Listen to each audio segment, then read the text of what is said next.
Telephone conversation between the US and Turkish presidents effectively gave Ankara the green light for military action in northern Syria. Heavy clashes are now taking place between Turkish and Kurdish fighters.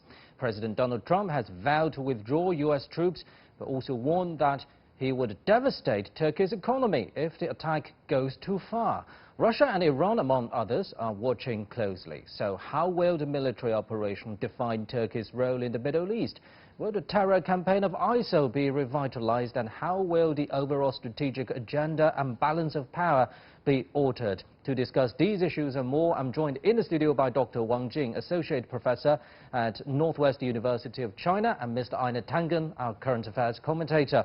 We will also speak via satellites to Mr. Maya Javandamfa, Middle East analyst in Israel, and Russian defense analyst Pavel Falgenhauer in Moscow. That's our topic. This is Dialogue. I'm Pando.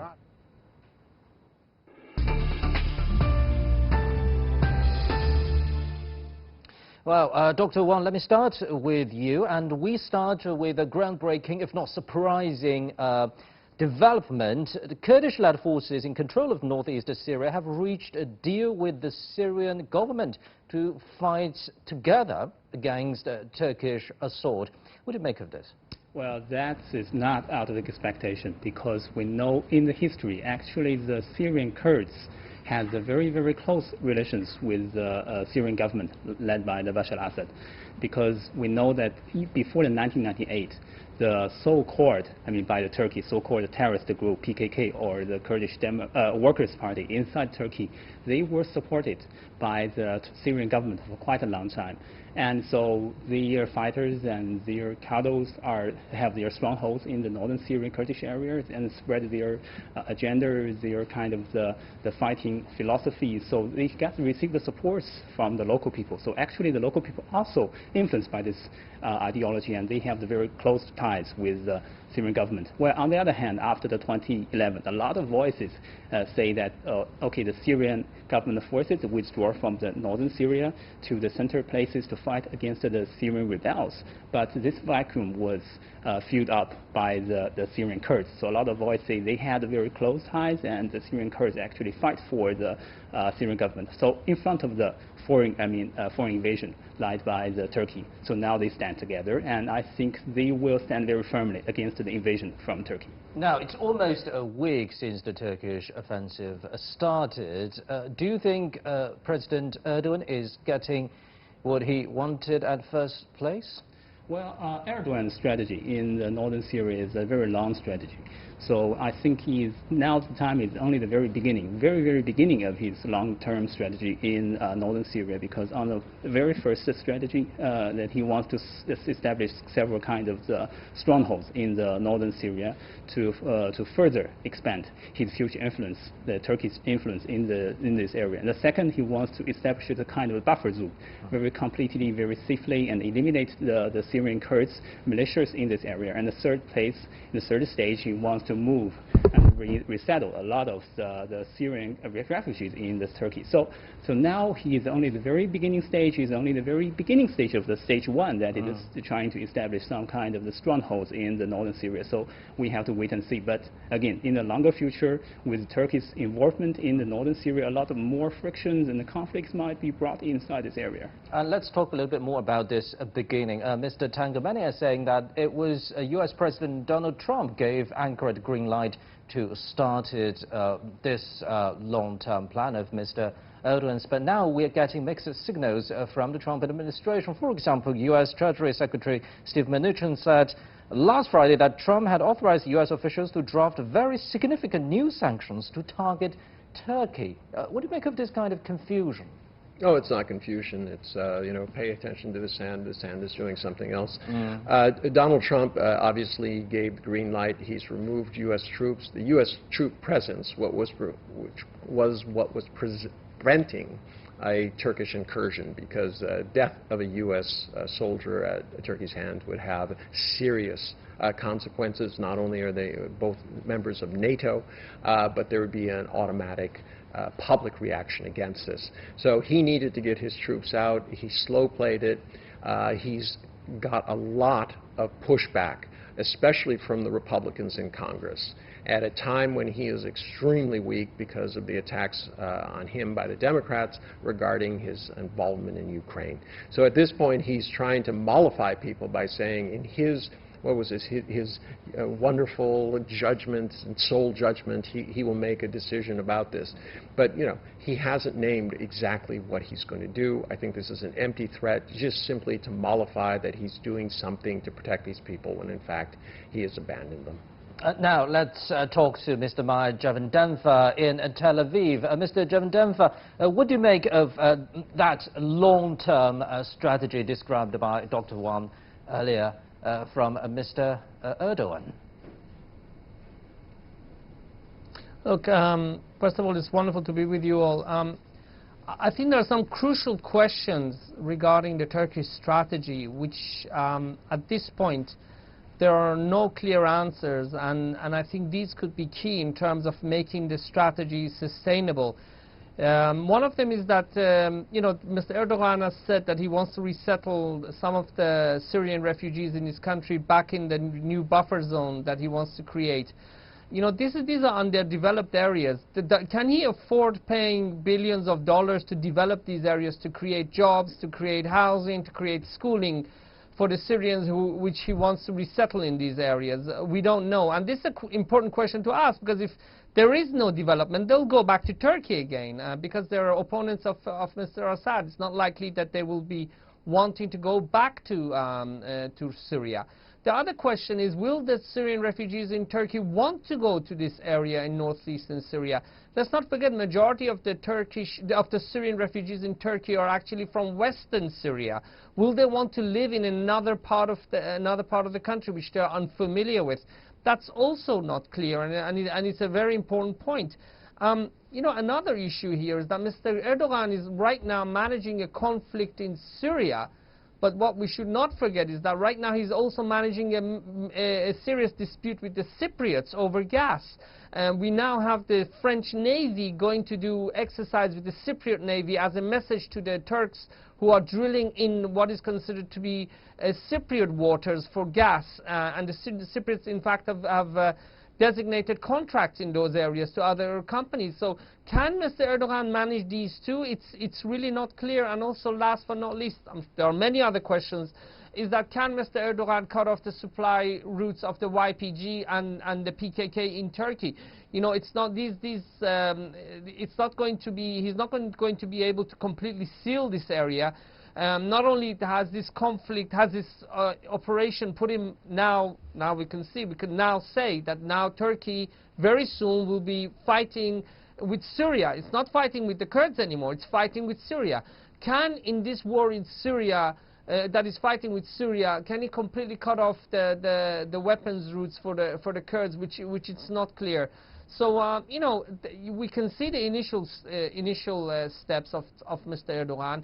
He has taken this step. If I may add, from my understanding, talking to some Turkish political experts, there are also domestic reasons why he's doing it. Mr. Erdogan wants to split the Kurds in Turkey and to put them into two camps with this operation.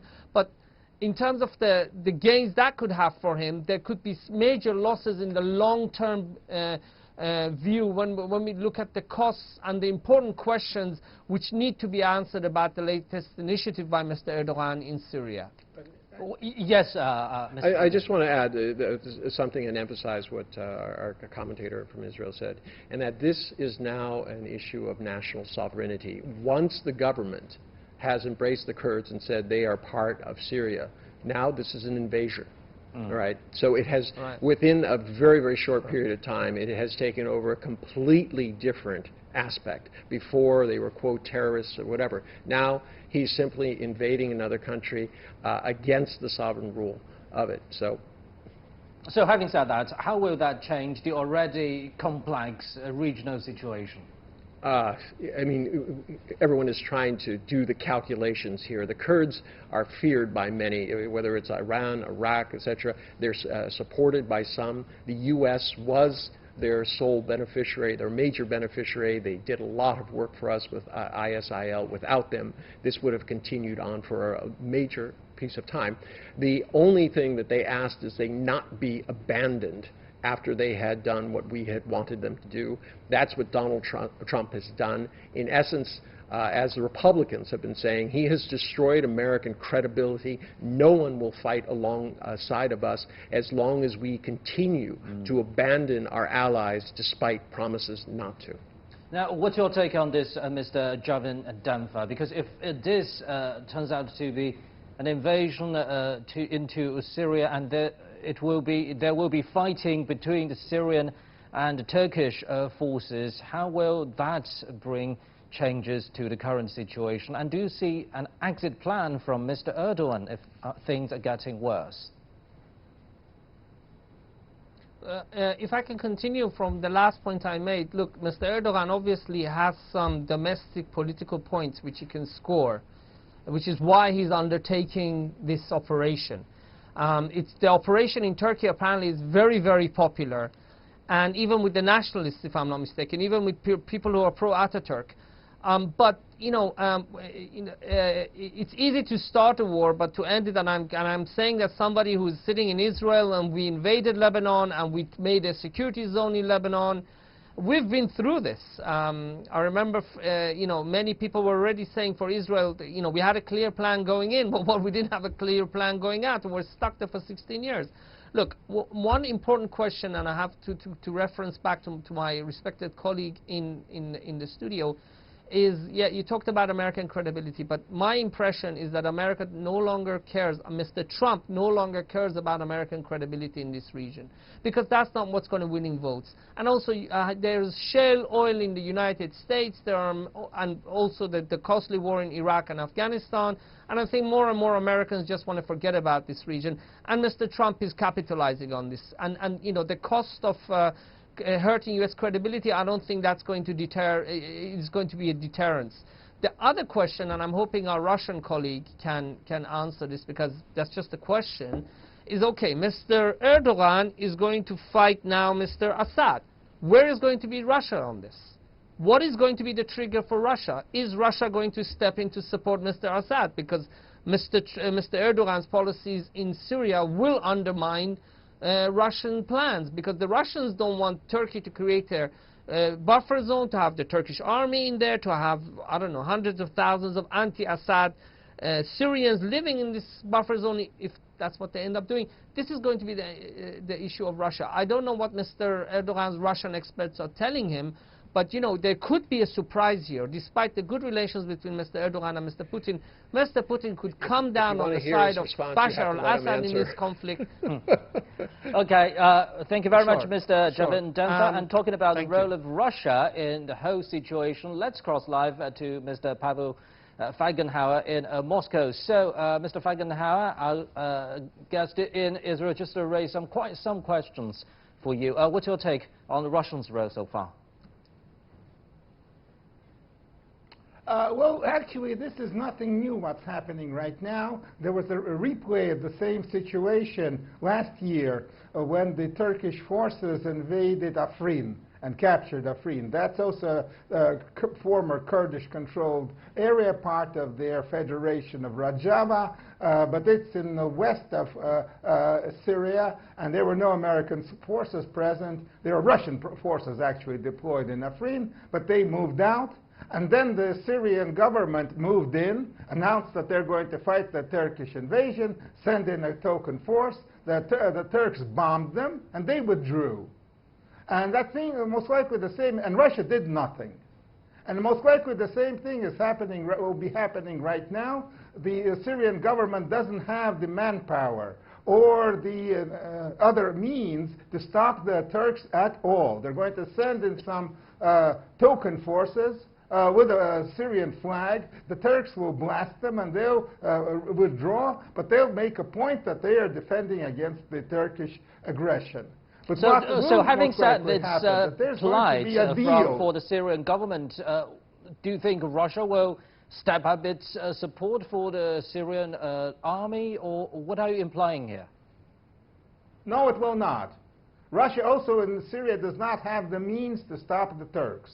We don't have the military capability to do that, to go on, and actually we don't want to. But what will most likely happen, that there's going to be a compromise deal. Turkey wants to destroy the Rojava, destroy this Turkish entity, the Kurdish entity that appeared on their borders, because they have even more Kurds living on their side of the border. But this area that the Kurds control together with the Americans is a big one. And in the south, in Dar al-Zor, there's territory that Russia and Syria really want to take, because they're big deposits of mineral resources, of gas and oil there, that can bring an independent source of income for the Bashar al-Assad government. And that's very important, because Iran is running out of money to support it, and Russia would want to spend less. And so carving up some kind of quid pro quo with the Turks, that they take the north of what's right now Rojava, and Russia and Syria take the south, that's very, very possible. But for Russia, fighting the Turks is not an option at all. Not only is it not really very much viable militarily. So let me refer you to the the developments we just mentioned at the beginning of this program. Now the Kurds are teaming up with the Syrian forces to fight Turkish forces together. So how will Russia deal with Kurdish people? Is there a clear policy right now, or Russia will just treat them as part of the Syrian government forces? Well, we have a very old relationship and developed relationship with the Kurds. The Syrian Kurds, the Rojava, for several years already have a de facto embassy in Moscow. And the PKK has quite a presence here in Moscow, too. So we have connections to the Kurds, but the Turks strategically are much more important. Turkey moving away from NATO, from the West, having a real big quarrel with the West, with Europe, with America, that's a dream coming true for Russia. Because that's what we really want, because the Turks control the Black Sea Straits, and Russia was fighting for those straits for 300 years. So no, we're not going to go into a conflict with Turkey. We will not support this move by the Syrian military, and this is a token move, no more, to support the Kurds. But we'll agree with we're going to negotiate an agreement with the Turks. How should who's controlling what in Syria? That's very possible. Thank you very much, Mr. Pavel Felgenhauer in Moscow. So, Mr. Tengen, Mr. Felgenhauer, just to mention a scenario. Do you think Turkey is actually shifting away from NATO? Because we saw that NATO allies like France and Germany are also pressuring Turkey. For example, they will stop exports of weapons to Turkey during their military operation. Yes, what's happening here is we're now seeing what happens when you descend into the rule of the jungle. Literally, we are talking about invasions of countries by third countries with desires, whether it's for minerals or whether it's to wipe out what they perceive to be a threat to them. National boundaries have ceased to have any meaning. The UN is unable to step in. There's no sense of peer pressure. Donald Trump has, in essence, as we've talked about, said he does not care about credibility in the Middle East. Yeah, they have Turkey has a 1 million-man army, and they've decided that what it is, what they can do what they can. Dr. Wan, let's go back to the crucial question of what's the exit plan for Mr. Erdogan, because we all agree that it's easy to start war, but it's very difficult to get out. I don't think he has an exit plan right now, because once the war, I mean, especially he has already recourse such a large number of army and the propaganda show in the international and also in the domestic arena, so it's very difficult for him to withdraw in the future. So look, as we see, he established kind of buffer zone. That was his objective. And after the establishment of this buffer zone, he has to also spend a lot of money to try to calculate, to try to help to establish the local government that is influenced by Turkey. So that will mean that he will still be there. And also, after this kind of the management of this local regime or local government, they go to work, and they also have to be protected by the Turkish forces. So that means that they need a lot of other years, as Javad Danford, our Israeli friends just mentioned. Okay, Israeli forces, they stayed in the But if that were to happen, that will put northeast Syria under de facto Turkish control. Yeah, exactly. That's in the future. Otherwise, I don't think Turkey will do this kind of the military action right now.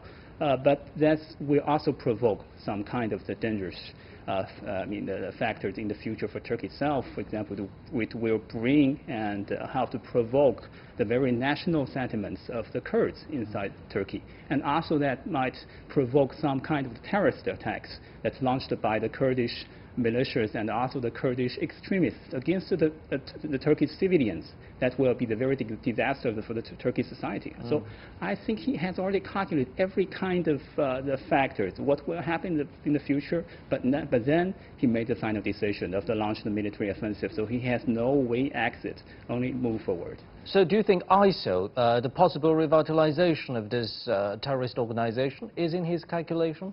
Yes, of course. After we know that once it's kind of the military offensive that is launched, the major forces of the local Kurds, they need to pay more attention to resisting, how to resistance of the offensive that come from the Turkey, and also their Ankara supported the Syrian rebels. So very little presence will be there to protect and to monitor the local extremism forces. And also we have to pay attention to another fact, that a lot of soldiers, I cannot say all of them, but a lot of soldiers in the Ankara-backed Syrian rebels, they are actually have the very shared or the very similar extremism ideologies with the ISIS.